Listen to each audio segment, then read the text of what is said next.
This videotape will show you how to grind a round nose finishing tool on a pedestal grinder.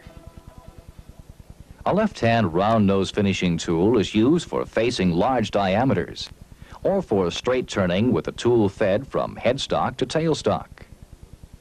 In machine shop terminology, a left-hand tool has the cutting edge on the left side when the tool bit is held facing the operator. When the tool is mounted in the lathe, it will cut from left to right when the operator is facing the machine or away from the operator for facing.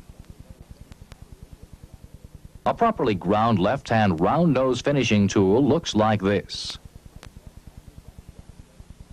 A right-hand tool has the cutting edge on the right side. When the tool is mounted in the lathe, it will cut from right to left or from the center of the work for facing. A properly ground right-hand round nose finishing tool will look like this. This videotape is intended to show you how to perform the safety procedures required in every machine shop. Use the proper cutting tool nomenclature. Describe the geometry of a round nose finishing tool. And describe the procedure to follow in grinding a left-hand or right-hand round nose finishing tool. When you are in the shop, you have to take some precautions that will protect you and the people around you. Always wear your safety glasses. Take off all your jewelry, such as rings and watches. Roll your sleeves up above the elbow and make sure your clothes fit close enough so they won't get caught in the machine. A pedestal grinder is equipped with a roughing wheel and a finishing wheel. You will grind all your cutting tool angles on the roughing wheel and round the nose on the finishing wheel. There are some safety procedures you need to know before operating the pedestal grinder. Adjust the work rest to within 1/8 inch of the roughing wheel. Also adjust the spark guard to within 1/8 inch. Now pull the eye shield down into this position. Perform the same safety procedures on the finishing wheel.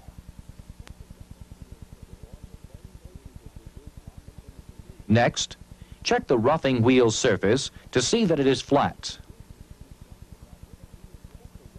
This wheel is not flat, so you will need to dress it with a wheel dresser. Always stand to one side as you turn the machine on.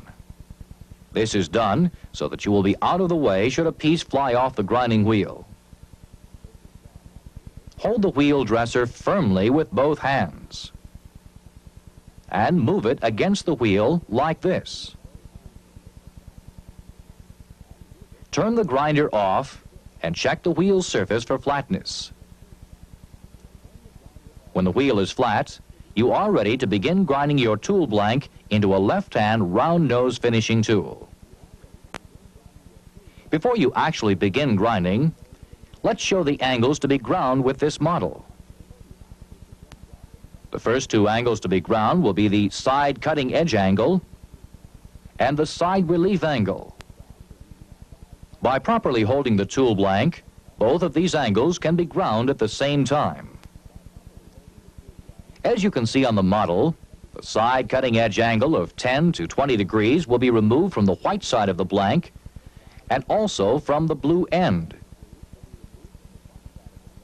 The side relief angle shown here is 10 to 12 degrees and gives an undercut to the side cutting edge.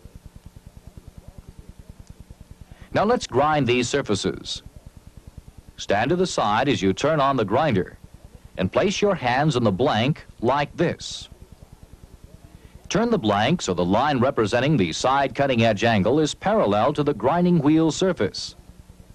While maintaining this angle, tilt the tool like this at an angle of 10 to 12 degrees to grind the side relief angle at the same time. Quench the tool bit in water occasionally to cool it and finish grinding the angles. Check the angles with a protractor. With the protractor set at 20 degrees, check the cutting edge angle. As you can see, this angle is properly ground. Now, with the protractor set at 10 degrees, check the side relief angle. Again, this angle is properly ground. The next angles to be ground are the end cutting edge angle and the end relief angle. These two angles are also ground at the same time.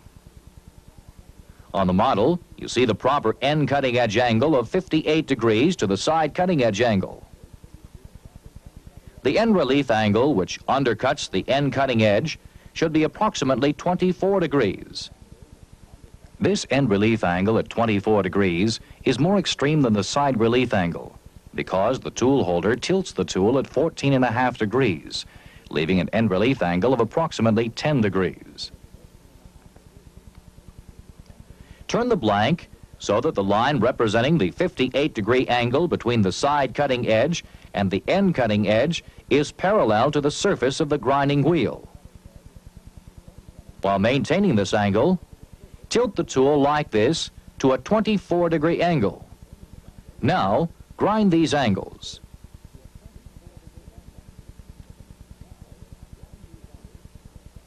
Leave approximately 1/16 of an inch of material on the end of the tool for grinding the round nose. With the protractor set at 58 degrees, check the angle between the two cutting surfaces. As you can see, this angle is properly ground. With the protractor set at 24 degrees, check the end relief angle. Again, this angle is properly ground. Grinding the round nose and the finishing wheel requires the same end relief that you have already ground. So hold the tool at the same angle and use a semicircular motion to grind the round nose.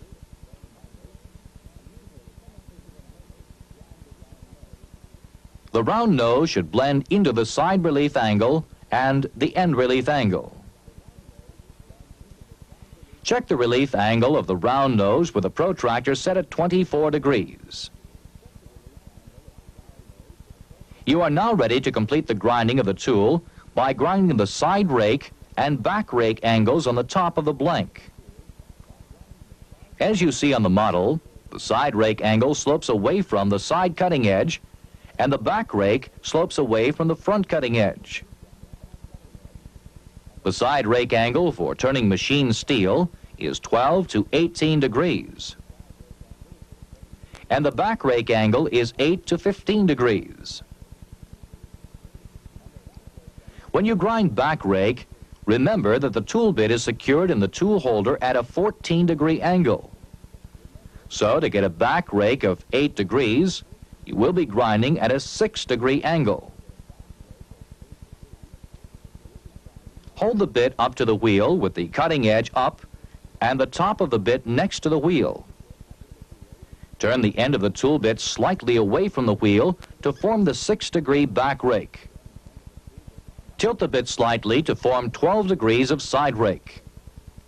Now grind these two angles at the same time. With the protractor set at 6 degrees, check the back rake. As you see, this angle is 6 degrees. With the protractor set at 12 degrees, check the side rake. As you see, this angle also checks out well. Now you have a left-hand round nose finishing tool to use in facing large diameters or for turning operations fed from headstock to tailstock. To grind a right-hand finishing tool, use the same procedure as described for the left hand. The only difference in the tool geometry is that the cutting edge is on the opposite side. A right-hand round nose finishing tool is used for facing from the center of the work toward the operator or for turning operations fed from the tailstock to headstock. This would be the proper tool to use for straight turning a diameter requiring a smooth finish. To review briefly, you should now be able to perform the safety procedures required in every machine shop. Use proper cutting tool nomenclature. Describe the geometry of a round nose finishing tool. And describe the procedure to follow in grinding a left-hand or right-hand round nose finishing tool.